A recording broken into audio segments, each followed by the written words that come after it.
try to understand that speaking is not just a thing that you can convert it into a bounded time frame, 1 month, 2 month, or anything. It is a exercise set which you have to complete. It includes reading, writing, and a lot of assignments and exercises, and consistency must. Okay, so you have to read a lot of things. It will boost your knowledge, it will boost your sentence framing, and you will be able to reframe the sentences. You will be able to grasp the ideas what the other persons are doing in the market, how they are treating the persons. So you have to read a lot. What are the things which you can follow?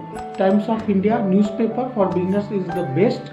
You can also visit some websites like Wikipedia and some websites from where you can get news, editorials.